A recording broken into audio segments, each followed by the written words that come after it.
Chapter 26, The Great War, World War I. Write that down. Find a fresh page in your notebook. At the top of the page, write Chapter 26, The Great War, and you can put parentheses, World War I. This part is actually important. This title matters because we always refer to it like, oh, it's World War I. There is no World War I until there's a World War II. The World War I was not called World War I at the time. It was called the Great War. And it was called the Great War for a few decades after. It's only until you have a second conflict, which is definitely directly related to the first, which is why you get this name. So, for all intents and purposes, what we're talking about is the Great War, now known as World War I. So let's get into it. Now, like every teacher in the country, for the most part, is teaching some variation of this, so I'm going to do it too. There are four main causes for the Great War.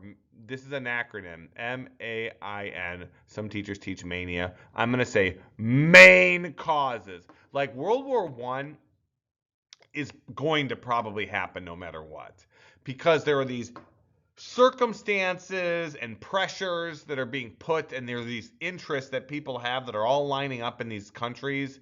And because of that, they're probably going to happen because of the environment that the Europeans have created. And there are four main ones. And then there's going to be like an actual thing that starts the war. But World War I, because of the way of the culture of Europe at the time and the different interests, is going to happen. And now we're going to cover each of those, starting with the M.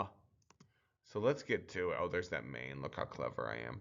All right, number one, militarism. Inside of Europe at this time, there was massive increased spending on their militaries. And what happens, and you have to appreciate this, anything you have, you're going to want to use. And that's the temptation. And it's not necessarily a good thing. The thing is, if you have a really large military, militaries do not like last forever. They're like milk in a refrigerator. They actually go bad. When we build like missiles for our aircraft, the missiles only have a few years that they can be used. Then the circuits start going bad. So there's this constant temptation when you're making weapons that you're going to want to use them. And what happens with the Europeans, the example I would give is from my own life. One time when I was like your age, I know I was a junior in high school, I used to go paintballing like twice a year.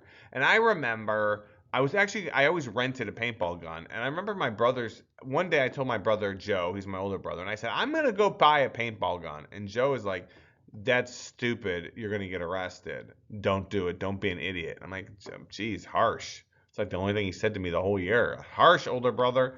But then I actually thought about it, and he's 100% true for me. Because what would happen if I only used that thing once or twice a year? It would sit in my closet, and then I would look at it, and I would say, "Oh my gosh, I spent $200, $300, $400 on that thing. I need to use it." And then over time, I would pick it up, not at a paintball arena. I'd be in my driveway. I'd shoot the driveway, shoot the lamplight, shoot the stop sign, shoot the neighbor's dog. Now I'm getting arrested, or shoot his car. Because when you have things, there's a temptation to use it. And the Europeans all at this time start increasing their spending. And the thing is, keep this in mind too. If England increases its spending on its military, then France looks over across the channel and they say, well, we got to do that too. If they've got revolvers, we need 9mm. I got 9mm. I want a gat. You got a gat. I want a rifle. Blah blah blah blah blah. The idea is there's a competitive part to this as well. You don't want the people who've been your enemies in the past and are sometimes your friends and sometimes your frenemies to have weapons when you don't have access to them. You want at least what they have and probably more. And this starts this giant arms race in Europe to have who could have the greatest weapons. And so the other part, and this is the last thing I'll finish with, as governments start to spend more money on their militaries, the militaries then consequentially have a greater say on what the government's policies are. Because they're spending so much money on it, they start listening more to the generals and more to the people in charge of the military. And now the militaries are starting to lurch towards the other countries, and now they're kind of wondering, what can we actually do with all this equipment? We've been spending for years, we've been building it up, we've got all this stuff, what can we do with it? So that's the M. The M is militarism. The A is alliances. Allies are great. You've got friends. I've got friends. Everyone needs friends. The problem for World War I, and this is devastatingly stupid, is that in World War I, the alliances were secret. You didn't tell people that you had defense pacts. And the issue is this, that if I have a defense pact with another country, and I tell this country, hey, if someone attacks you, I'm going to join in, well, maybe no one would attack them if they knew that I was going to join in, which is why today, when we have defense pacts like NATO, everybody knows like the 30 countries that are in NATO. So if you attack Estonia, you're really fighting 29 other countries.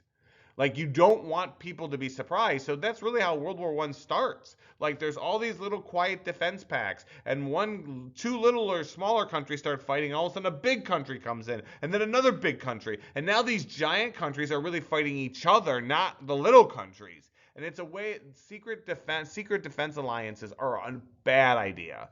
And the Europeans are doing this, and it causes problems. Gave security. Last note here, look what I put here. So let's go through it. It says agreements to fight each other if there's a conflict. Many of these were secret, terrible idea. And then lastly, it gave security, but it pulls larger nations into the war. Larger nations into the war. Let's rock. So what does the I stand for? Imperialism. I put Germany industrialized, starts to compete with France and Britain for colonies and resources. This creates tension between the Europeans. So let me go further with this. During the Industrial Revolution, Britain went first, and Britain's able to set up supply chains and networks and colonies all across the entire world. It's so big that hopefully I said this expression at some point that the sun never sets on the British Empire, the idea that Britain is everywhere. Well, as the other countries in Europe start to catch up, they're really competing with Britain.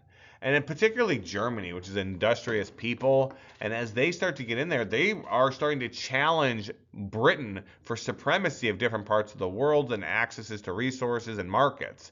And there's this tension now building between France and Germany and Britain about who will be the strongest and who will be able to. And the British are trying to maintain the power that they'd set up because they went first. And these other countries are trying to, like upstart countries, are starting to get in the way of what they've created. So now, during that whole age of imperialism that comes after the Industrial Revolution, there's all this agitation and competition, and the different countries kind of like want the resources that the other countries have or the markets. And, so that competition is going to lead to antagonism. So these countries kind of have an interest for fighting each other. They kind of want to do this.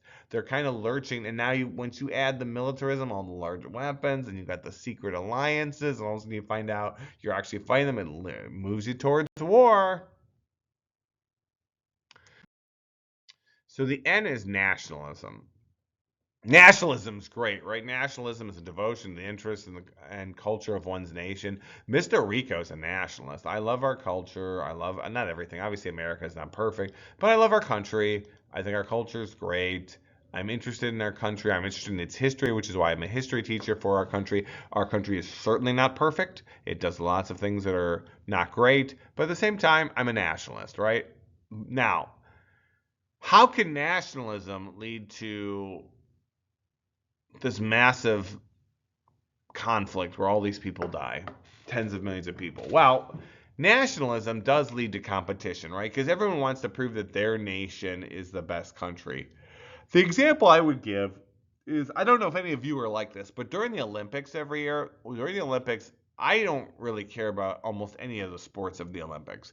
But during the Olympics, every single day I go online and I check the medal count. Because it really doesn't matter to me that the United States normally has got a great curling team, but all of a sudden I want to make sure the U.S. has the most golds or has the most silvers or have the most bronze. And I know I'm not the only one who does that. I know a bunch of you do that too. What's the point? Because you want to be the best country. You want to make sure that your country's number one. Nationalism is fine. It's like anything. It's good. It's fine. It's fine. It's a fine instinct to want your country to do well and for its, to expand and be okay. But the example I would give you is this. While nationalism is fine, it's like water. Water is a good thing. It's an important thing. You want to have people that are interested in their culture. But if you have too much of anything, it can kill you. The example I would give is this story. The Hold Your Wii for Wii contest. I think this was like 2010 or 11. Might have been 2012. I don't know if you guys remember the Nintendo Wii. The Nintendo Wii was a massive phenomenon. You could not get them for Christmas. It makes the PS5 and Xbox shortages look like small things. The Wii was impossible to get. And I think it was Christmas 2010, 2011, somewhere around there. This one radio contest was called the Hold Your Wii for Wii. The idea is that this is like a week before Christmas. These radio DJs got a Wii. And I believe this lady was a beautiful lady. She's like mother of five. She comes into the contest. They got a whole bunch of people. And the idea is that they're all going to drink several gallons of water. And whoever pees last will get the Wii for their kids for Christmas. And so the pressure's on, right? Because there was no way to get a Wii anywhere. And if this lady's able to get this Wii, then our kids will have a great Christmas. Well, what's the problem with that? Well, while water is a good thing and it's a necessary thing, too much of it kills you. If you don't know this, like if you drink too much water at once, it causes your cells to desalinate. And when they do that, they start exploding and you die a horrible death. And this woman right there, these radio hosts, which encourage this, they have all these people drinking water. All of a sudden, this mother, I think she was a mother of five, that's her picture on the screen right now, she ends up dying right there in the radio station. So much like nationalism's fine, too much of it can be dangerous and toxic, though. Water is good and necessary. Too much of it can be toxic. So now once you've got this brew of militarism, secret alliances, imperialism, and nationalism, Europeans are ready to fight each other. They are ready to go to war. And so now it only requires an event or a spark to get them to go at one another. So what is that spark? The spark is the assassination of someone who probably would not have really mattered much in history. Like, hey, most of us don't, so what are you going to do? His name is Archduke Franz Ferdinand of Austria. To set the table on this a little bit, Austria was from the Serbian perspective, Austria was oppressing them and had undue influence and control of Serbia. And the Serbs were very angry about this. And so much so that inside of Serbia, there was a group of people called the Black Hand. Now, this isn't like a LARPing group or a silly group of people. They are serious. And they take young men and they train them to be killers. And so much so that they would have guns and Colt 911s, I believe, and bombs on them. And they had cyanide pills on them. So if they got caught, they could kill themselves. Their point, they wanted to go and kill important Austrians to punish them for oppressing the Serbs. One day when Archduke Franz Ferdinand is there and he's rolling through Bosnia and he's in an open vehicle, and remember cars at this time in history are very slow and ponderous, and he's in there with his wife, a member of the Black Hand throws a bomb at the car. Now the driver sees it, the bomb goes off, the driver speeds away. But as he speeds away and he makes a turn down an alley, he's turning towards another member of the Black Hand. He was just like a young kid, like whatever, 18, 19. His name was Galvroa Princip. And Princip runs up to the car because they turn, and he just unloads his, I think it was a Colt 911, right onto the Archduke and his wife. He just shoots them both dead. Now, I want you to imagine from the perspective of the Austrians, if we sent our president, whatever president it is, with the first lady into Mexico City for some type of diplomatic event, and a Mexican nationalist murdered our president and our first lady, what do you think the United States' response would be? And it wouldn't matter if it was Mexico or Canada or Finland. It does not matter. The United States is going to extract a toll of blood. We are going to be furious. And so now Austria declares war on Serbia. Serbia declares war on Austria. Here's where now we're going, right? Because the Austrians have a secret alliance with Germany. And so Germany is going to enter the war. And the Serbians have a secret alliance with the Russians. And now really, Germany and Russia are really fighting. And now you're going to get this gigantic conflict as one country after another country after another country after another country get pulled into war. All because of this.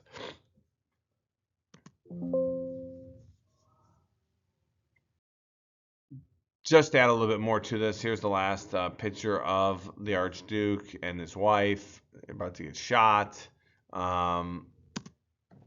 This is an artist illustration who is there of Galvro running up and shooting them dead. And they've kept, I forget what museum this is in, they've actually kept the Archduke's uniform.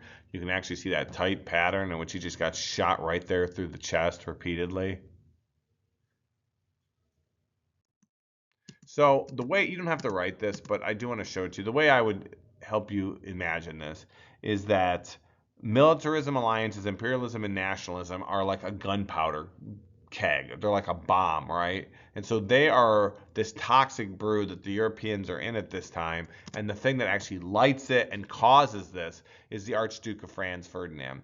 The reason why like the assassination is the thing that lights it and isn't really one of the main causes is because here's the thing. The Europeans, because of this environment of the main causes, militarism, alliance, imperialism, nationalism, it could have been anything that set this off. This just happened to be the assassination, but they were really primed to fight each other. And so that just happens to be the event, but it really could have been anything. So war begins. You really need to know, there are more than this, but this is for the purposes of this class. Here's what you need to know. There are two sides. One is called the Central Powers, or the Triple Alliance. It's known as both. And that's Germany, Austria, and the Ottoman Empire. So Austria we've talked about before. Remember a certain princess that married King Louis XVI is from Austria. Let them eat cake. Germany and Austria are right next to each other. They share cultures, they share languages, so they are often allies. And now the Ottoman Empire, we've not talked about them in a long time. The Ottomans, if you remember, that was the tribe that took over Constantinople, went through the Theodosian walls. In the last 400, 500 years, they've actually grown incredibly powerful. They took over large parts of Asia. They've been putting pressure on the Europeans. They've had this hugely powerful area that they've controlled. And at this point in history, though, now, they've actually gotten very weak. And so they're hoping that if they enter the war, they'll be able to get technologies and more territories so they can, get stronger again. But they really haven't industrialized. So they're going to be in for an eye-opening. On the other side, there's the Triple Entente, which sounds like a French word because it is. So you can guess that France is here. It's France, Britain, and Russia together. Later, something's going to happen to Russia, and they're going to drop out, and instead the United States is going to fill in. So again, write those down. So, okay, when you look at this map right here, I've zoomed in on Europe for you. When this war breaks out, Germany has a problem. Look. The problem is that they're surrounded. You never want to be in a two-front war. It's dangerous. It's problematic. You have to divide your resources. You have to divide your logistic lines of how you're sending supplies and food and weapons and clothing. All that and medicine has to be broken up. Your soldiers are being broken up. They're getting hit from France on one side and Russia on the other. Now, this isn't like a surprise to the Germans. The Germans knew that if a war ever broke out in Europe, they were very likely going to be attacked on two sides. So they've been considering this. And when they considered it, their solution is called the Schlieffen Plan. It's named after the general who came up with this idea. Or Schlieffen Plan. The idea is that you can't fight a prolonged war on two sides. The example I would give you is that some self-defense experts would tell you that if you were in an alley and two men were coming at you from two different sides and you had to do something, should you do? Some of them would tell you, well, you could try to fight two people at once, but you're going to get worked over. If you're going to have to fight for your life, you charge one of the people and just swing away, get rid of that one person, and then hopefully you get rid of them so quickly and you would turn towards the other person and then you would address them. That's ostensibly what Germany's plan is. The plan is they're going to go through Belgium, which is a little bit north of France, and then just come through France and crush the French. They're going to knock France out, and then they'll turn around and address Russia. Now, the thing about this is, well, why did they pick, I sometimes have students say, why did they pick the French and not the Russians? Well, do you think you can do anything quickly in Russia? Look how big Russia is. You're not going to be able to knock Russia out of the war. So the idea, and they have a larger population than France, the idea is to go, let's knock the smaller power out right away, and then we'll deal with the Russians. The question is, does the plan work or does it fail? The plan fails. So write this down. The plan fails because France and Russia move their troops faster than expected. The Germans really thought they were going to mobilize super fast. The fact is they don't mobilize really much faster than the French and the Russians. And so there's nothing they're going to do. They're going to have to actually now grind it out against both sides as the war starts. So the irony here is that when we cover World War II, pay attention to what Hitler and the Germans do. It looks a lot like the Schlieffen Plan, but the results are way different. So this is an interesting lesson here that sometimes you can have a tactic or a strategy that doesn't work at some time, but then actually works at a different time. Keep an eye out. Remember, watch when we cover World War II. All right, so what happens? The beginning of World War I is absolutely insane. Now, all these armies that have been training to use these new modern weapons finally get to unleash on each other, and they absolutely annihilate each other. They absolutely decimate all the other armies. Armies just start disappearing left and right. Men are being killed in mass. Mass graves are being dug. Mass murder and death. People are just dying left and right. And the reason why is the Europeans are using the old tactics of war where you line up and you charge people. But the difference is this. Now they have modern machine guns that fire 600 rounds a minute. Okay, right? That's like 10 bullets a second. A team of 3 people can kill thousands of people. And that's not the only machine gun. You have all these guys lined up just firing mass death down the field. And the thing is, the machine gun is even the most dangerous weapon. The thing that's actually killing most people, they now have modern artillery. That the shrapnel is unbelievable, and they have these new chemical weapons and vehicles. And the Europeans have no tactics to deal with any of this. They just thought by having the weapons and they would use their old tactics, absolute mass death, mass murder and killing all over the place. Look at what I wrote here. The scale of the killing is horrific. The fighting is inconclusive because who's taking territory? You would take territory, then you'd be obliterated the next day. And so what starts to happen very early in the war is a stalemate. No side is winning, but what is occurring is huge amounts of casualties. So much so that what you immediately do is you want to start digging trenches. A trench, often used in history, are these earthworks. You dig down in the ground, and in the past you'd often dig, trenches are either defensive or offensive, right? So you dig in the ground and you'd stay in the trench so the machine gun fire, the small arms fire is not hitting you. And at some point, though, you're going to have to attack. And when you come out of the trench, you're going to be you're going to expose yourself to their fire again. Both sides start digging trenches. And there are parallel trenches and trenches behind the trench, and they're facing each other. And that's how World War I begins. It's bloody and horrible and brutal. And now the armies are all facing each other, and they don't have tactics to deal with these weapons. And this happens in history. And when we deal with World War II later, the beginning of the war is completely different because they had considered in the future, the Germans had considered, how do we have tactics to utilize the advantages of these new weapons? That really hadn't been considered here. So the early battles, I'm not going to do too much with this, just the early battles. There's this area called no man's land. And what no man's land is, it's the area in between the trenches. And so especially at nighttime, what the different sides would do is they would send men out with they'd set up teams of barbed wire. So you'd set up all this barbed wire, so if someone does attack your trench, it will slow them down. You can't jump through barbed wire, you can't run through it. It hangs up on you.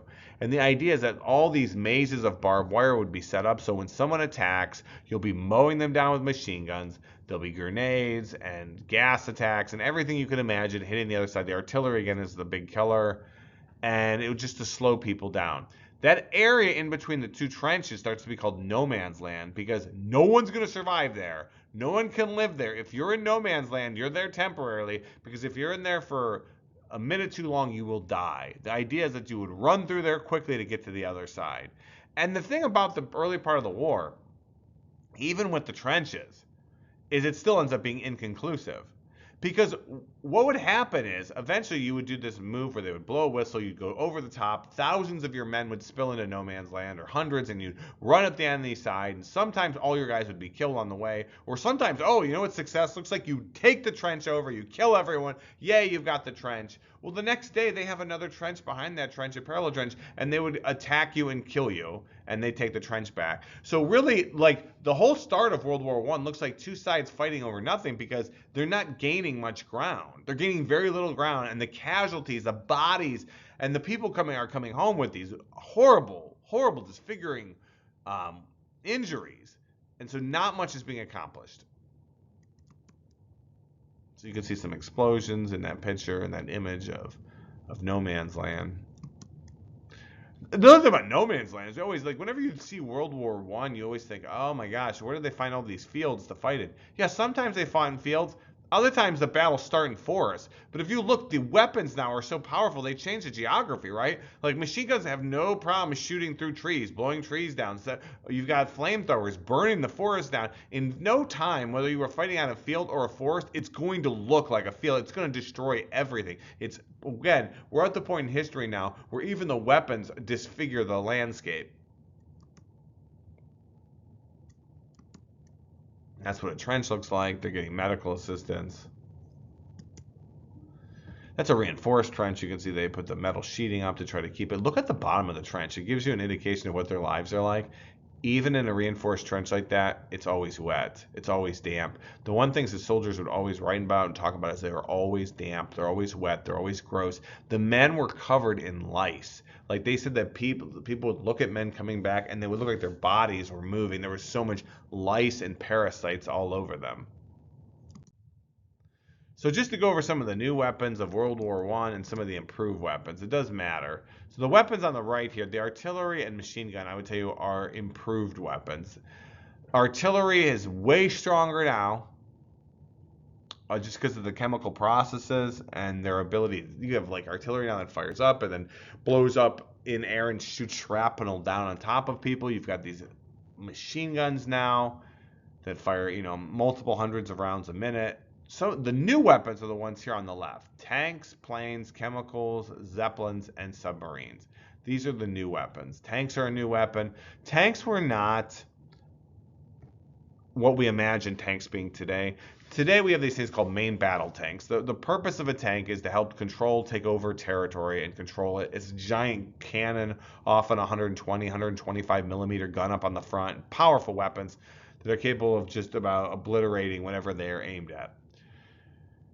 Back then, that's not the purpose of a tank. A tank really was an armored personnel carrier, right? Because you wanted a device that could get men through no man's land alive and start depositing them. So what happened is you would have these tanks with men in them, and they would act as the tip of an assault, right? As the tanks are going through no man's land, men would be behind them for safety, so people the other side are shooting the tanks, and you could have men in and around the tank as they move forward through no man's land.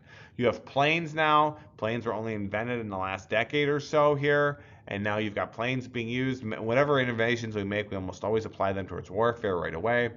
So planes early in the war were used for like spotting, like to see where the enemies were, and then pretty soon they started giving the men handguns and grenades, and they would throw them on the other lines, or they'd shoot at people, and then in very little time they had actual machine guns mounted in the planes, and you start getting the first air-to-air combat where you have different sides battling with their machine guns to take control of the sky. Chemical weapons is the first time you're going to see chemical weapons really used, and I'll cover that in a minute. Zeppelins are these giant hydrogen-filled. They're like blimps, but they have an actual structure, and they're filled with hydrogen. Hydrogen, again, is an explosive substance so these weapons aren't going to be used too long in the war, because what the Zeppelins would do is fly over lines and drop bombs, but pretty soon the British start using phosphorus bullets, which actually ignite them and blow them up. And lastly, submarines. I put submarines in this new category because the submarines of the past are really nothing like what these submarines are like. These are they're so different and so radical and so effective. They're really not like the things that were used in the previous eras. So look, I'm putting new, improved.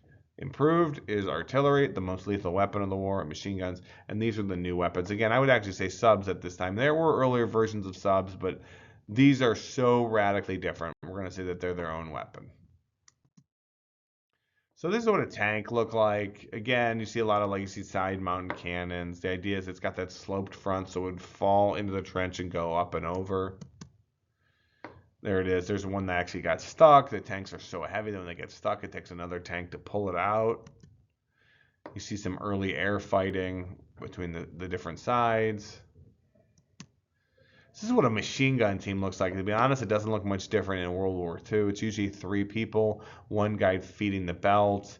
There's a spotter and the guy shooting. The barrels on machine guns look very big, but they're not. What's around the machine gun is it's a liquid. It's water, so the barrel's being cooled. You have to appreciate is how effective these machine guns are now. They fire so many bullets so quickly that if you don't have something cooling the barrel will actually melt and deform. And then actually, if you fire a bullet through a melted barrel, it'll blow up.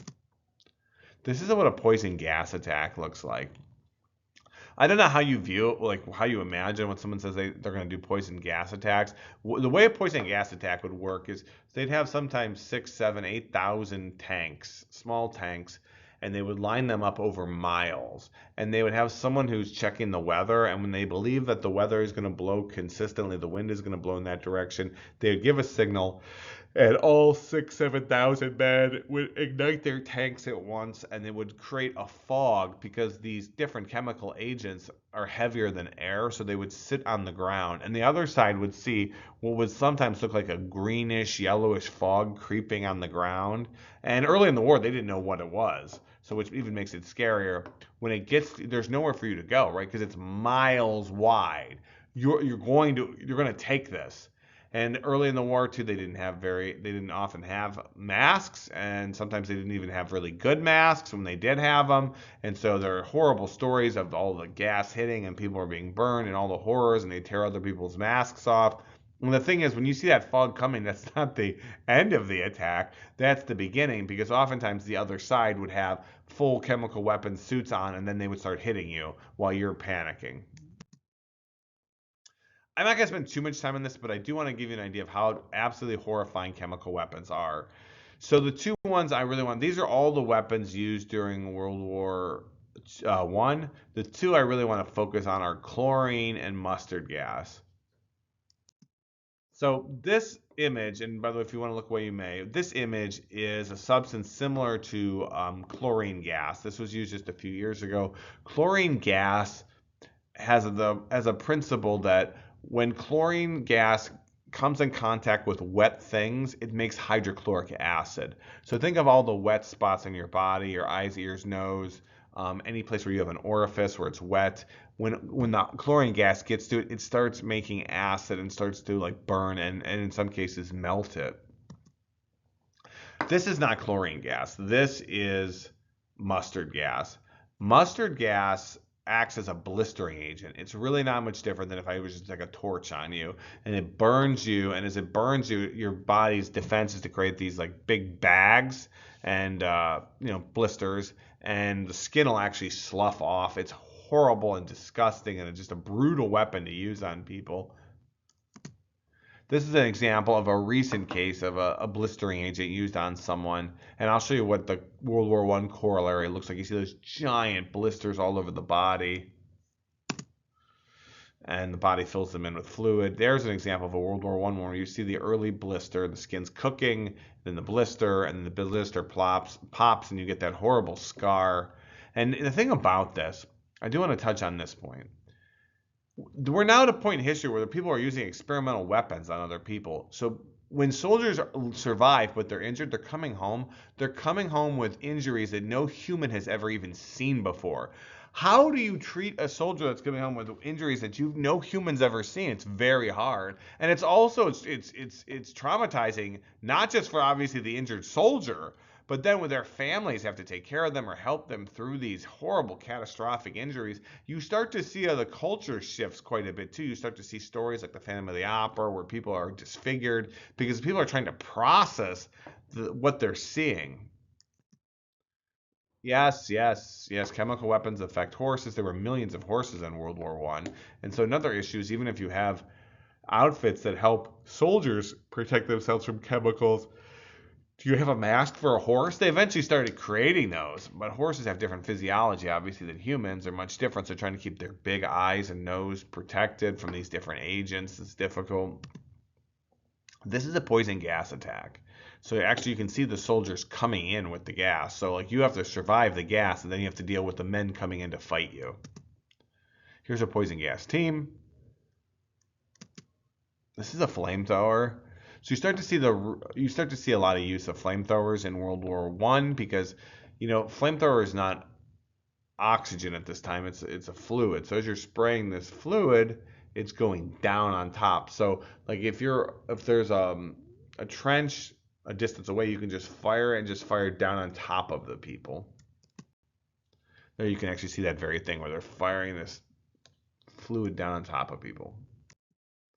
All right, so we're going to talk about one of the absolute worst parts of World War I for the soldiers.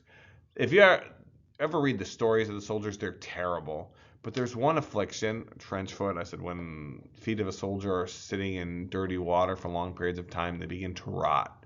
Okay, so that's true. What I'm saying is true, but it's let's go through the process of this. So write that down, obviously, write down everything. Let's go through the process of this. You ever sit in a bathtub or a pool for a long period of time? What happens to your skin? It gets all wrinkly, right? Well, as your skin gets wrinkly and it gets soaked with water, your pores open up. Okay. So what happens is because these soldiers' feet are always wet and they're sweating in there, there's bacteria in their shoes and their boots. As their feet are always wet, their feet start to wrinkle, as the pores open up, and bacteria get into their feet. And if you look at this image, this tells the story right here. You can actually see that what's dissolving that man's foot looks like a bacterial pattern. Because here's the thing, as the bacteria get into people's feet, it starts to dissolve their flesh. As their flesh dissolves, you get more and more, you get this giant booming of bacteria, and that goes more and more into the feet, and their feet really start to like consume themselves.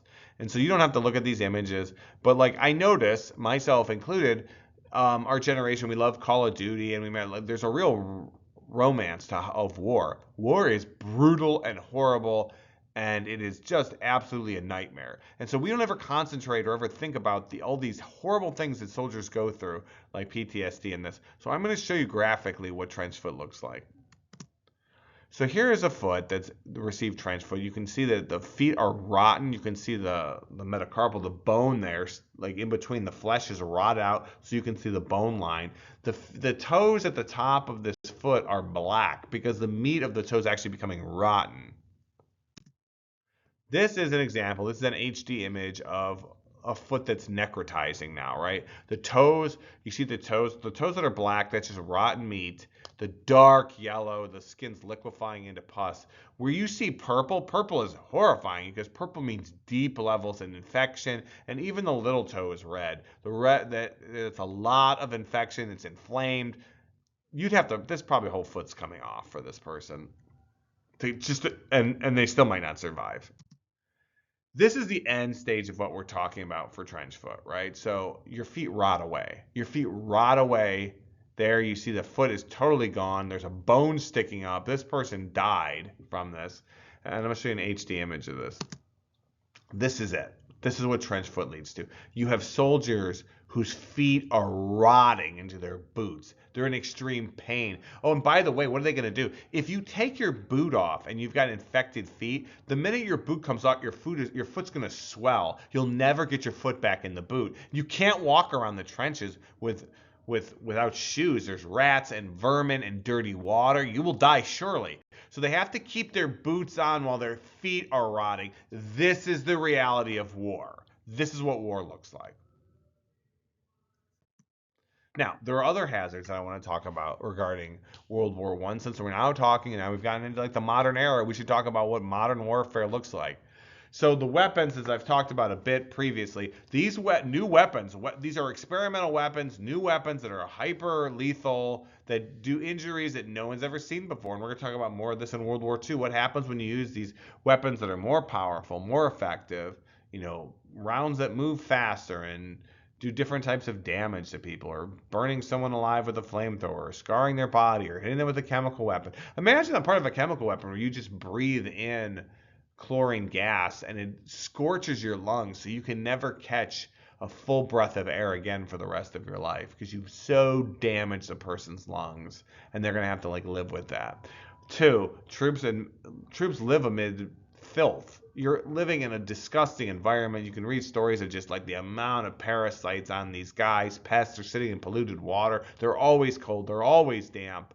There's poison gas being set off. There's dead bodies everywhere. Sometimes the bodies, because the trenches get hit, the bodies get pushed into the trench, into the wall of the trench, and people don't know it. And later, like another shell goes and the trench wall blows up and rotten bodies explode on top of people. And three, there's this new thing, and it's being called shell shock. And today we know it as post-traumatic stress disorder. The scale of the fighting is horrible. It's so bad. and it's so traumatizing people that doctors are they're calling it war neurosis. There are people that cannot stop shaking. They can't stop reliving what's occurring. They can't function. And so some doctors at the time actually thought it was like a condition that spread because the artillery shells were so powerful now that it would spread into your nervous system and that was contagious. No, it's simply this.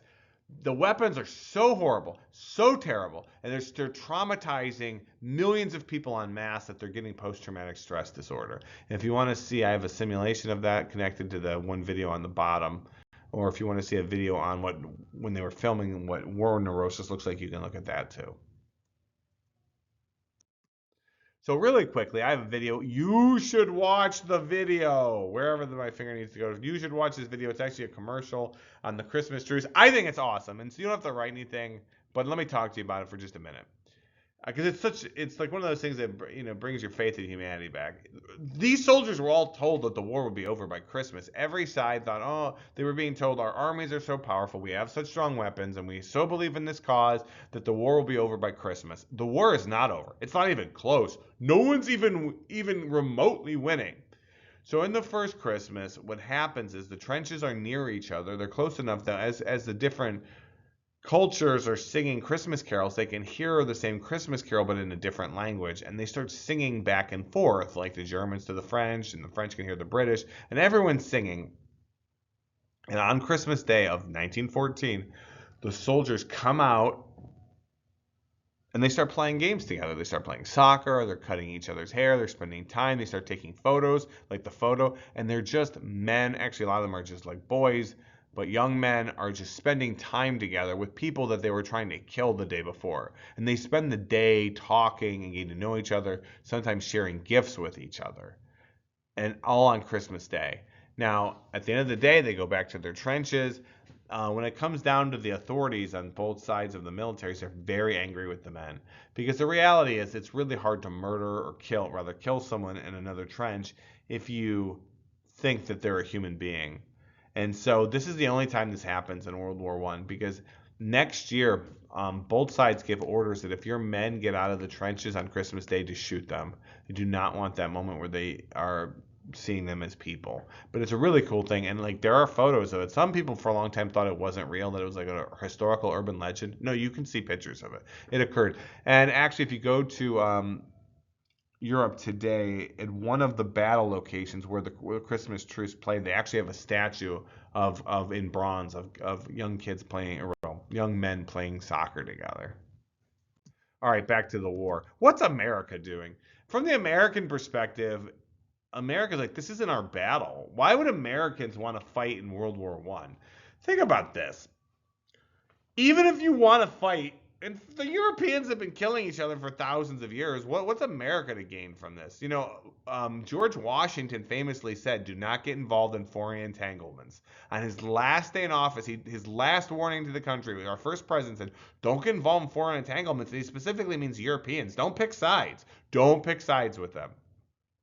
So why is there wisdom, or why do the Americans have that feeling? Well, okay, if you did pick a side, whose side do you fight for, and who do you fight against?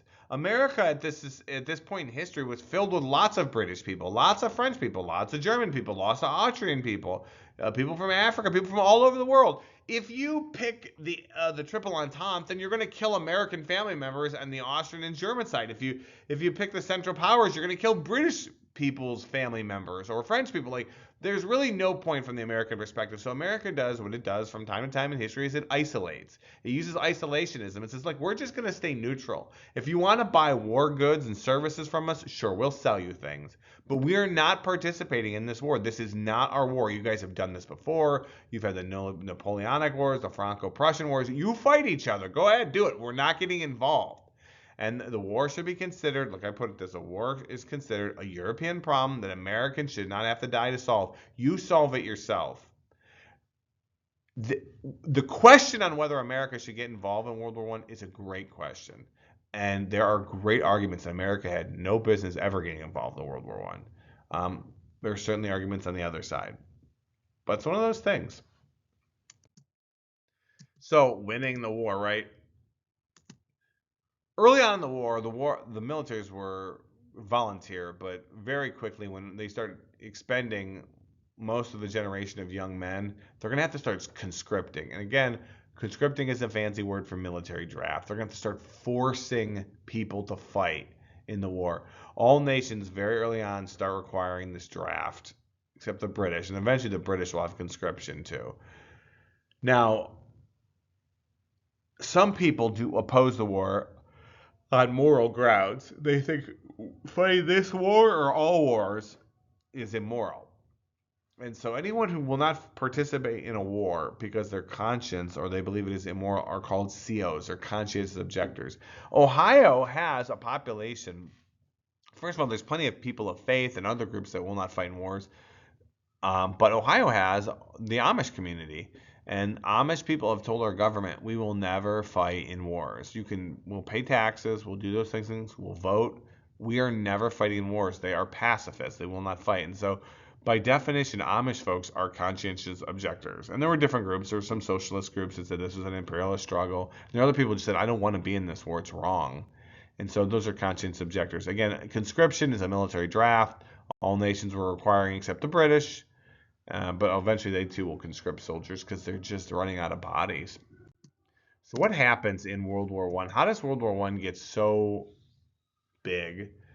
Well, I've always said in the past, when you fight a war, you always want to fight your strength to someone else's weakness. Why would you fight your strength to their strength? Or why would you ever use your weakness to someone's strength? It's a terrible idea. Britain is an island, and we've talked about this before. We said, what is Britain's most powerful military part of their military? And that's their navy, because they're an island. Well, Britain, what they do is they take their powerful navy and they block off the North Sea. And when doing this, they stop war supplies from reaching Germany. But it's not just war supplies. When they do this blockade, a blockade means you set up your ships, you will not let things pass. They're also cutting off food and fertilizer, the ability for Germany to grow food. And what happens is Germany starts suffering immensely, and not just their army, also their citizens. They start having starvation and famine inside of Germany. From the German perspective, what the British have done is outside the boundaries of war. They're saying, hey, you're like targeting our civilians by cutting off fertilizer. The British are like, nope, we're just not going to prevent weapons and things from entering your nation. We're going to utilize our strength. The Germans become desperate, and they're trying to find a way to stop the blockade. And they turn towards a vehicle that was used often as just an escort to ships.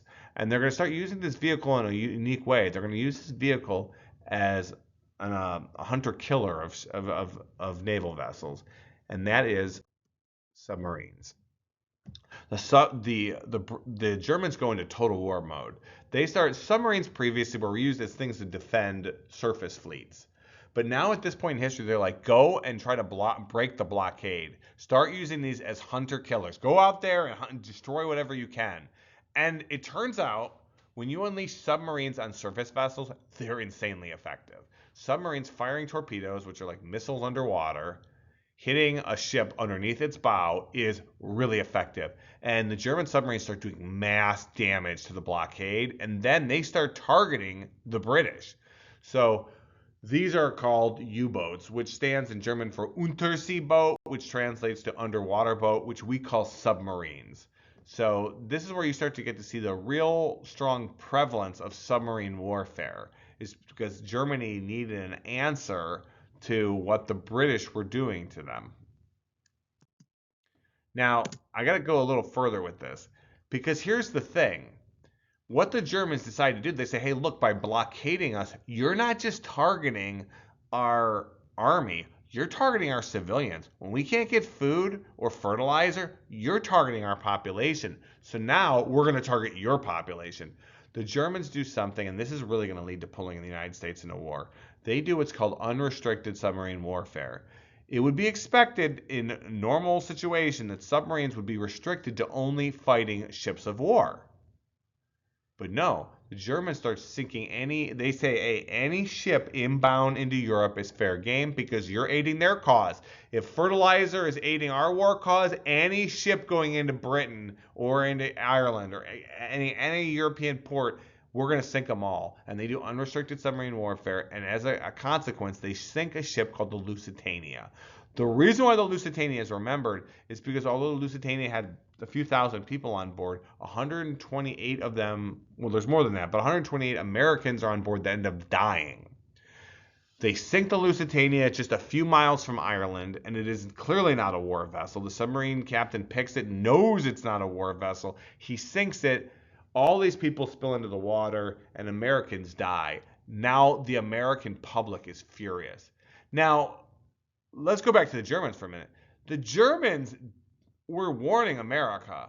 They started taking out articles in like the New York Times saying Americans do not get on ships bound for Europe because we're sinking any vessels. Americans pretty much thought they're not going to target civilian vessels. That's like against the rules of war. But from the German perspective, we're in total war now, so we're going to do that. And so a lot of Americans didn't listen, and they end up dead. Now the American public as a whole is outraged. They want revenge. You're killing civilians. Here's a famous illustration of the Lusitania being sunk. These are a lot of like Remember the Maine. If you remember that from American history, there's almost a Remember the Maine vibe from some of these illustrations. Okay. In the meantime, we have to talk about perhaps, and I'll also talk about this next unit too, perhaps the greatest espionage ever done in human history. We got to put it in the top 20 maybe. The Germans have a secret weapon. Inside of Germany, during World War I, they have a communist revolutionary who's trying to create a communist rebellion in Germany. They've had enough of him. His name is Vladimir Lenin. Now, during a war in 1917, you would think, well, they're in the middle of this war.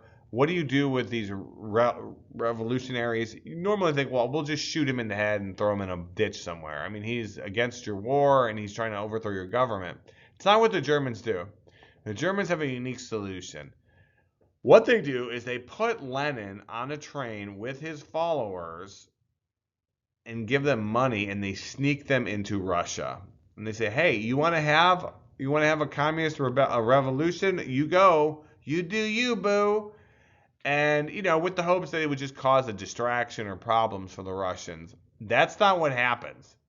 Beyond their wildest dream, there's no way they thought this would be as successful as it was. So they send him in there with his Bolsheviks, his followers, and they give him money. And what happens? They end up taking over the government. The Russian people, and I'll get more into this next chapter, are disaffected. They're really unhappy with the monarch, Tsar Nicholas II. They're really not happy with him. He's not remembered as being the greatest leader. He's been violent. He's directed his police to kill Russian people, civilians. And so the Russians are actually ready for a revolution when the communists show up, but it's already kind of going. And when the communists, the Marxists show up, they're able to overthrow the government. And as soon as they do, they pull Russia out of the war. Oh my gosh, this is awesome for Germany because now Germany only has to have a one-front war. They can take all their troops now and aim them towards the French lines. This is awesome. This is great. Now, I will say this. When you think about history, you always think about it like thinking from the future, like from today, and you go back and you're like, oh, you should have done this or that. If the Germans 20 years later knew what would happen, they probably never would have sent Lenin in there because Russia is going to no longer be Russia. It's going to turn into something else. And what it's going to turn into is an incredibly powerful, dangerous, scary nation. But more on that later. Meanwhile, another thing happening during the war is this thing called the pandemic. What's ironic about pandemics is I had this slide years ago, and even up into the year 2019, whenever I hit this slide, I'd have to explain pandemics. Students had no idea what they were. They're like, well, is it an epidemic? No. An epidemic is when a disease spreads over a large area. So periodically in Ohio, we'll have epidemic levels of flu. It means there's so much flu throughout the state that we're at epidemic. It's spread over a large area, and it's spreading, so they're going to say it's epidemic. A pandemic is when a disease doesn't spread over a large area, it spreads across the world. I believe the CDC says it has to be on 5 continents, and it's a pandemic. Pan means across, demic disease, across the world. What happens during this time is this incredibly scary disease busts loose, and it's called the Spanish flu, or now the flu of 1918. This disease is horrifying. and it's really dangerous. To give you an idea, by my understanding, its mortality rate, like if you come in contact with it, it's about 6 times more deadly than COVID, and it targets young people. See, it creates an autoimmune, what's called a cytokine storm. It creates this autoimmune reaction in your body where your body starts flooding your own lungs and you drown in thick mucus in your lungs. And the stronger your immune system is, the more likely your body kills itself. So normally when you think, okay, a flu or a disease, it's going to kill the young and the old, like the very young people and the very old. That's not. Yes, the Spanish flu kills all of those people. It does kill from every group, but particularly people your age to like people say in their early 40s who have like really strong immune systems. It killed them, and it killed people very quickly. There are people who had the Spanish flu that actually said that they were feeling fine in the morning, and then they would die at work. And no one is exactly, it's moving very quickly through communities. It's killing people fast. It's awful. It kills you in disgusting ways. They're so desperate that they start doing these lungectomies where they'll like cut people open and they'll look at their lungs, and their lungs are covered in thick mucus. So they'll take one of the lungs out, you're totally desperate if you're doing that. And yeah, it hit here in Cincinnati. I've got Ohio Department of Health forms in my house that talk about how to survive this flu. Just a little bit more with the Spanish flu. The Spanish flu killed at least 50 million people on the planet. Now consider this, it's killing 50 million people when the population of the planet is much smaller. And look at it, kills 700,000 Americans, and it kills them very, very quickly. It's a scary disease. And it's a traumatizing disease. They ran out of morgue space. They started doing mass burials in the United States. They didn't know from really where it came from. So why is it called the Spanish flu? I've heard people say, they think it's because people were being racist against the Spanish. One of the first people to die really was a Spanish monarch. And because of that, a lot of historians actually say that's the real reason. It's because like it was first really focused on in Spain when one of their royal family members died. So that's really the best I would tell you about where the name comes from. But it really didn't originate in Spain. A lot of historians actually say it probably originated in Asia. So here's a picture of a mass quarantine ward where so many people had flu, they had to just open up these areas and just start letting people in. So in the past, I talked about, when we did the Black Plague, I talked about Ring Around the Rosie, and where some historians think that it was talking about the bubonic plague, but a later plague, like a plague in the 1600s, because a lot of the signs in Ring Around the Rosie are kind of pointing to plague-like symptoms. What I can tell you for certain is the Spanish flu is so traumatizing. There's actually a children's song for that as well. So here it is. I had a little bird, and its name was Enza. I opened up the window, and influenza. It's an actual nursery rhyme from this time. And that's how traumatic it was. If you want to hear a really great version of it, and I recommend it, that link, you want to listen to that version. It's spectacular. Anyhow, so one more thing I want to say about the Spanish flu is keep in mind the Spanish flu is killing who? It's killing soldiers, because soldiers are peak age people, right? Young people. And the fact that they're fighting, it's spreading all over the place. The war itself is helping spread the disease, which is just causing more and more of it. Oh, just to hit one more thing, because often students say, Mr. Rico, what happened to the Spanish flu? Most historians think it went around the earth several times, and it just burned itself out. It killed so many people, and the people that survived then had immunity to it, that it just kills itself. There are a couple, and I believe the CDC in Atlanta there are a couple vials of the Spanish flu. It's H1N1 that are still in existence. It's a very scary disease. Propaganda. So propaganda, gentlemen, is spreading ideas to promote a cause or to damage a cause. So if Mr. Rico starts putting up signs in the building saying Rico's the best teacher in Moeller, or I start putting up signs that say Mr. Schmidt is the worst, that would be propaganda. The reality is propaganda surrounds you at all times. There's constantly messages, not just from corporations, but also your government is propagandizing you at all times, trying to get people to do certain things or to prevent them from doing other things.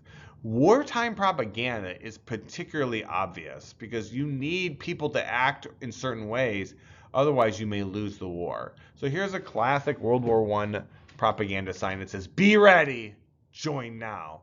So what is it trying to get you to do? It's trying to get you to join the military. If you don't have young men, you can't have a war effort, right? Someone's got to go kill those other people. So what I'm going to do now, because you're going to have an assignment on this, and it's helping you figure out what the symbols and what the message of the propaganda is. In class, I would have had you do this out loud, and you would have figured it out, but since you're watching this video, it means you weren't here for it, so I'll do it for you. So here's propaganda here. It says, "Who is absent? It's you." What are we trying to do?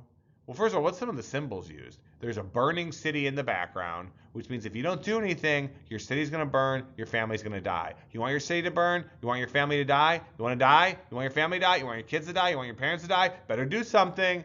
And the way you do something is you stop absenting yourself. You need to join. We can also tell what country this is from. This is British propaganda because he's got the Union Jack on. There's a ton of symbolism in here, right? The guy's also pointing, right? He's pointing. He's like, "Hey, who's absent? It's you. Better get on.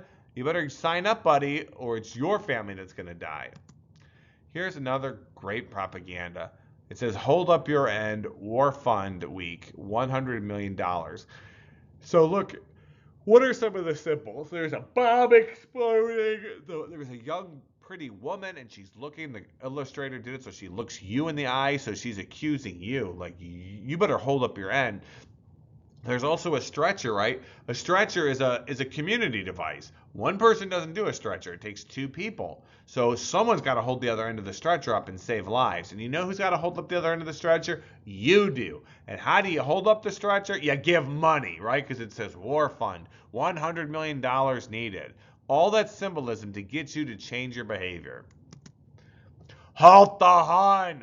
Buy U.S. Treasury bonds. Liberty, or Third Liberty Loan. Right, halt the Hun. The Huns were, of course, the group that brought down the Roman Empire way back. Remember Attila the Hun? And in this, let's look at some of the symbols. Right, you have a soldier holding another soldier back, and what is he doing? He's lurching over a woman who's partially now being undressed by him, and she's got a baby in her lap. So clearly, if this man doesn't intervene, that this other soldier may assault this woman. And maybe even her baby. He's just attacking and brutal, and he's horrible, and he's a barbarian, he's a monster, he's a savage. You got to halt him. You got to do something. You can't stand there. You can't be idle. If you don't do anything, you know what it's like. You were the assaulter. And how do you do that? You buy government bonds. You give the government money so it can fight the war. And if you do that, you're just as heroic as this man preventing this woman from being attacked. American Red Cross. Our boys need socks. Knit your bits. So yeah, people need dry feet. If they don't get dry feet, they get rotten feet. They get trench foot. And so if you want to be a part of this, your job is to knit your bit. Do your job, and what your job is to knit socks and send them in. All right, so that's how propaganda works. 1917, the U.S. is going to enter the war. So write that down. 1917, the U.S. is going to enter the war. So why does America join World War I? There are great arguments that America should not have joined World War I, but what are the actual realities on the ground? There's actually three. I'll give you the two major ones. Number one, unrestricted submarine warfare. Our country is separated from most of the world. If you look around, we're surrounded by oceans. Those oceans generally keep us safe, but if we want to do commerce or work or do things with other countries, we need freedom of the seas. The United States requires freedom of the seas. We need the ability to interact with other cultures, so we're very protective of that. By far, our probably most dangerous part of our military is our Navy. It's very scary. I believe we have 11 aircraft carrier groups. It's very, very scary. And so when Germany says that they're going to do unrestricted submarine warfare and they're going to blow every ship up in the ocean if they choose, that's really an attack on U.S. interests. The other one is a Zimmerman note. And if you want to, that's the Zimmerman note. A note, it's really not a note as much as it is a telegram. A telegram are these messages sent through wires at that time in history. And the Zimmerman note's fascinating because this is an unforced error and it's really stupid. Germany sends Mexico a telegram. Their diplomat Zimmerman sends his telegram. And they say, look, Mexico, the United States took a third of your country during the Mexican-American War. You want that back. We're going to help you get it back. All we're asking that you do is fight the United States. If you fight the United States, when this war is ending, we'll join you, we'll defeat the United States, and we'll give you that land back that you lost. In the note, it famously says, we'll make war together and we'll make peace together. Just join us. Okay, so the Germans ostensibly are asking a country to just attack another country because they kind of could see that America was, our leadership, our president was considering going into the war. This is a terrible idea because, first of all, is Mexico really going to attack the United States at this point in history? No. That's a terrible idea. If the United States took a third of your country the last time they fought, what if America takes another third? Like, the chance that Mexico is going to beat America is not likely. And so the Mexicans, Carranza, they know not to do this. So they're not going to do it. But the real problem is this. The telegram leaks. The British get it, and the British are like, oh man. So now what the British do is they send it to Americans, and they say, look what Germany's doing. See what Germany's saying? See what Germany's doing? They're not friends of yours. They want to fight you. They're trying to get Mexico to fight you. And so now this is an excuse for America to say, well, all right, you're really against this. Here we come. And speaking of, like, it's always weird, right? Because we're talking about this unit goes very long. You've got all this material covering, and then you get to when America enters the war and Germany asks for surrender. Well, it must be because America is just so insanely powerful and our military is so effective and we're incredible. The American military at this time in history wasn't particularly good. And the reason why is America didn't have a standing army. That wasn't a value that the United States had. We didn't keep a standing army, so it had to be trained from scratch. Now, America had amazing production capacity, like we could make lots of weapons and things, but we didn't have a really well-trained army. Now, so America goes to war. Why does America like fairly quickly break the Germans? I want you to imagine this. Years of fighting, all sides are exhausted. American troops bring numbers and fresh enthusiasm. After years of fighting, morale had fallen. The war is seen unwinnable by the Germany, and they surrender. Okay, what actually happens here? I want you to imagine, like you guys have, a lot of you played sports, some of you played video games. I want you to imagine that you're playing a rival that's as good as you in a game. It's 4 quarters, right? And in the first quarter, you guys are tied. In the second quarter, you're tied. At the end of the third quarter, you and the other team have tied. You're still tied, and you know there's only 1 quarter left. I actually remember when I was in like 7th or 8th grade being in this situation. You're in the break in between the quarters, and you look over at the other team. And you know now, whatever team is fresher is going to win. Like, you're looking over at them and you're like, oh my gosh, like, if we can just have more energy, we will beat them. We will break them. We can do this. We have to do it now. But now imagine that scenario, but all of a sudden a bus pulls up and a whole fresh part of their team shows up that hasn't played. And they have no idea how hard the game's been. Are you going to win or lose? You're going to lose. You're totally going to lose. And that's what happens to the Germans. Because as American soldiers start showing up in the hundreds of thousands, the American soldiers are like asking the British and the French, why are you sitting in these trenches? Like the French and the British had fallen into a very defensive mindset. They're like, you can't get out of the trenches. You really can't win like this. It's not possible. You don't understand. And the Americans just start storming the Germans. And as they're doing that, the Germans are now seeing huge attacks that they have not seen in years, and they're not prepared for that, and they have to start falling back as a consequence. And eventually, who ends up surrendering is really the German politicians say, well, we're not going to be able to win this, and they're going to surrender. There are parts of the German military that did not want to surrender, and they feel like they've been betrayed, that they fought all these years. Now they don't know why American seems just so determined to enter the war and why they're joining the other side. And so they're very angry when the war ends. They feel very betrayed, and that's going to matter for later. And Germany surrenders. Okay, so let's just a bit more here as we wrap the war up in the next few slides. One, let's talk about our president. Woodrow Wilson is the president of the United States. He's the 28th president. He very much wanted to get involved in World War I. Like that is like a pet cause of his. He was stymied much by the Senate Republicans that did not want to do that. One positive thing that Wilson did though is he really wanted when the war to end. He wanted the end of the war to prevent future wars. Like that was his focus. Like he's like, well, you know what? I need you Europeans to let go of all the death. Now that's very easy from America, and America does lose a lot of people in World War One. You know, we lose a lot of people. I believe 500,000 if I remember right. But from the European perspective, it is impossible to like not commit revenge on the Germans. Someone's got to suffer for these 4.5 years of war. Someone has to suffer for the generation of dead young men, all the destruction and the waste of the wealth. And so the Europeans are going to focus on revenge. They want to hurt someone. And Wilson's saying, well, we shouldn't do that. Now, let's write these down. Wilson's plan for peace is called the 14 points. And you know how many points there are? 14 of them. I need you to write the first 5 down, which are right here, and then I'm going to deal with the 14th point by itself. The purpose here, again, from Wilson's perspective, is okay, this war was terrible. Let's not have another one like this. The first point is no secret treaties. It's a terrible idea. The secret treaties ended up pulling all these countries into war. 2, you need to have free navigation of the high seas. And I say that connects to militarism because here's the thing is you don't want to militarize the oceans. You want to be able to have, the more people trade and buy things and cooperate with each other, the less chance that you'll have military conflicts together.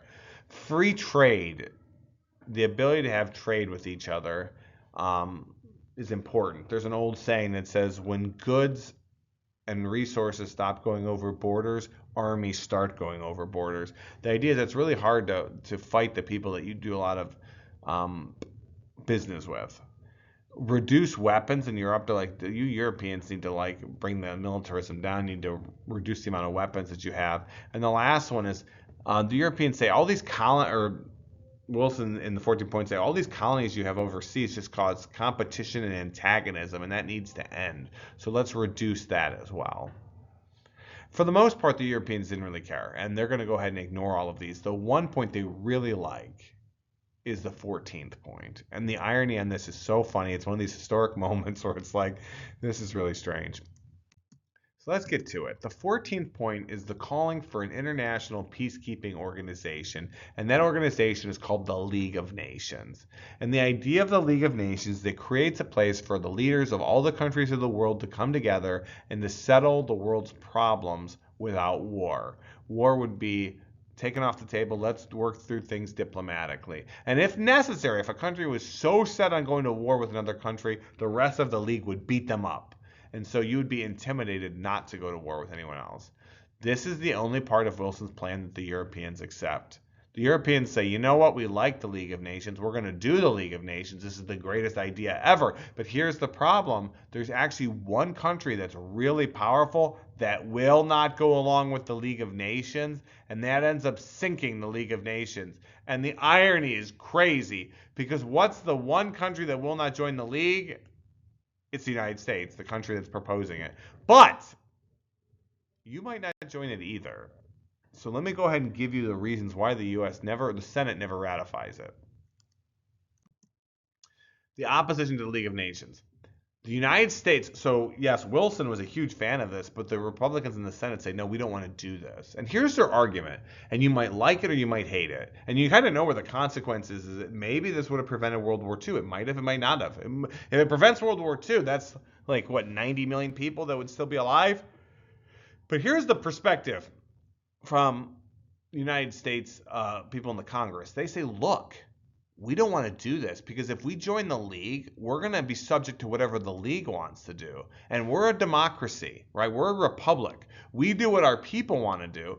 Our foreign policy shouldn't be dictated by someone in another part of the world. It's our people's job to decide that, and then we execute it. We're going to do that. So no, by joining the League of Nations, it takes away our self-determination as a country. There's an argument to be made that it's actually anti-democratic by joining some super powerful international organization, and so they will not join. The Senate will not ratify it. Now I always think that argument's fascinating because I get it. I get it. Now we know what's going to happen because the league is not going to do well. The U.S. doesn't join the league is going to become useless, and it's going to fail a major test in about 15 years after the war, and then it's just going to go away. People are going to ignore it. But so that question is like, should you join this organization if it takes away the authority of your people and your democracy? I think it's a good question. So let's get to the end of the war. The Europeans want to blame Germany for the entire war, which I think we had a debate in this class about who's most responsible. There is an argument that Germany is most responsible for World War I. There is no argument that Germany is solely responsible. Not at all. All these countries wanted to fight each other. All these countries had interests they wanted from one another. All these countries were hoping that they would go to war and it would end quickly and they would get whatever they would get from it. Well, maybe it was land, maybe it was colonies, maybe it was resources or technology. Like, they went in it. Now, you could say Germany was most responsible. Even that, you can debate that. But they are not solely. The Treaty of Versailles, which is the treaty that ends World War I, holds Germany responsible for the entire war. The entire war. Moral responsibility, financial responsibility, ethical responsibility. It is your fault, Germany. It is your fault. All these people are dead because of you.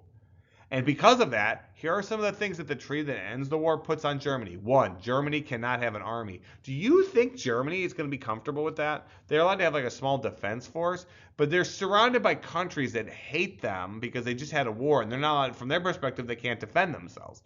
Two, part of the land that they had has to be returned to France, Alsace and Lorraine. And they're like, well, so now you're carving off pieces of our land that we may have had or may not have had for legitimate purposes. And then the last thing, and this really is the Treaty of Versailles is, even already in history, it's only been just over 100 some years since World War I. It is really a disaster. And it really is so much of the cause of World War II. It is so bad. But the last part is they're going to make Germany pay war damages or reparations. And the reparations are so high that how is Germany going to do it? Like, their country's been damaged by the war like everyone else, and they're going to be expected to pay those. And let me get to the specific part of that. The war damages, this is called the war guilt clause. If you ever read the Treaty of Versailles, the vast majority of all the clauses in the treaty are just hurting Germany. That's like all it does. And the war guilt clause says you have to accept all the responsibility and you have to pay the Entente $33 billion. Well, where's that money going to come from? They have nothing. They've spent 4.5 years, just like the rest of these countries have, using up all their resources and wealth to kill each other. And now you've got to pay off all these countries. Well, Germany doesn't have it. And they don't have many options either. They don't have many options at all. And what their government's eventually going to do is going to further damage their country. They're going to start printing money, which we understand. When you print money, you create inflation, which means money becomes worth less. And then Germany's going to tailspin into this horrible economic depression where their people can't afford anything. And they're going to be sitting in Germany seething about the end of the war, saying, why were we held solely responsible? And for the next 20 years, and think about this, what happens in 20 years? Obviously, World War II is going to happen. World War II is going to start 20 years to the year that World War I ended. Well, what does it take 20 years to have? It takes 20 years to have another generation of young men, right? The kids that were just born are now 20, 18, 19, 17. You've got now enough young men to fight another war. And there's a war coming, and much of that is responsible because of the Treaty of Versailles.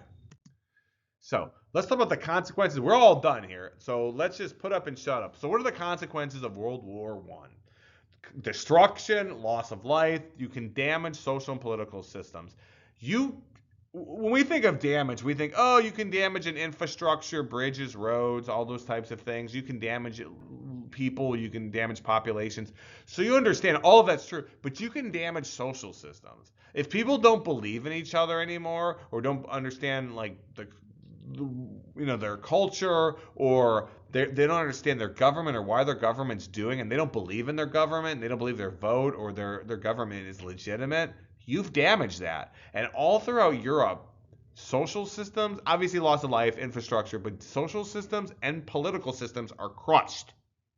And because of that, people don't necessarily trust their governments, and they want their countries to thrive again. And all of a sudden, these strong men start rising up. Some of them are communists. Some of them are fascists. You get Nazis. You get these strong men that say, we can bring the glory back to our country. And since people, their social systems and political systems and governments have been undermined, they're willing to go ahead with these people. They're willing to say, hey, anything's better than this. We're in poverty. Then I put Treaty of Versailles doesn't settle conflicts. The Treaty of Versailles does very much the opposite of settling conflicts in Europe. You know what the Treaty of Versailles is a lot like? The Treaty of Versailles, if you have a brother at home, and if you don't, just imagine this: you and your brother get in it, and you are punching each other right as your mom gets home or dad, and they're in the middle. They walk in right as you punch each other, and your parent is like, "What are you doing? Go to your rooms." And then when your parent leaves, is the problem solved? Did the Treaty of Versailles fix anything? It didn't fix anything. Matter of fact, you and your brother are still angry with each other. And as soon as you get that opportunity when mom leaves drives away again, boom, it's going on. It's going down again. The last thing I would say, and this is of large consequence and explains the world map today, is 9 new nations are created, and the Ottoman Empire is gone after this. Look at the map on the screen right now. Look how it changes. You get a whole bunch of new nations that are born. Of some of these from groups that believe they were ethnically distinct, so they now have their own country. Other one, you're dissolving things. You get things like Turkey and Poland, and all these countries are now rising up, and they're fairly young, and they're going to face all kinds of pressures because in 20 years, the worst conflict in human history happens, and the damage done to all of Europe and the world is unbelievable. But that's World War II. I hope you learned things. I hope this made sense to you. If you have any questions, just shoot Mr. Rico an email. Have a great day.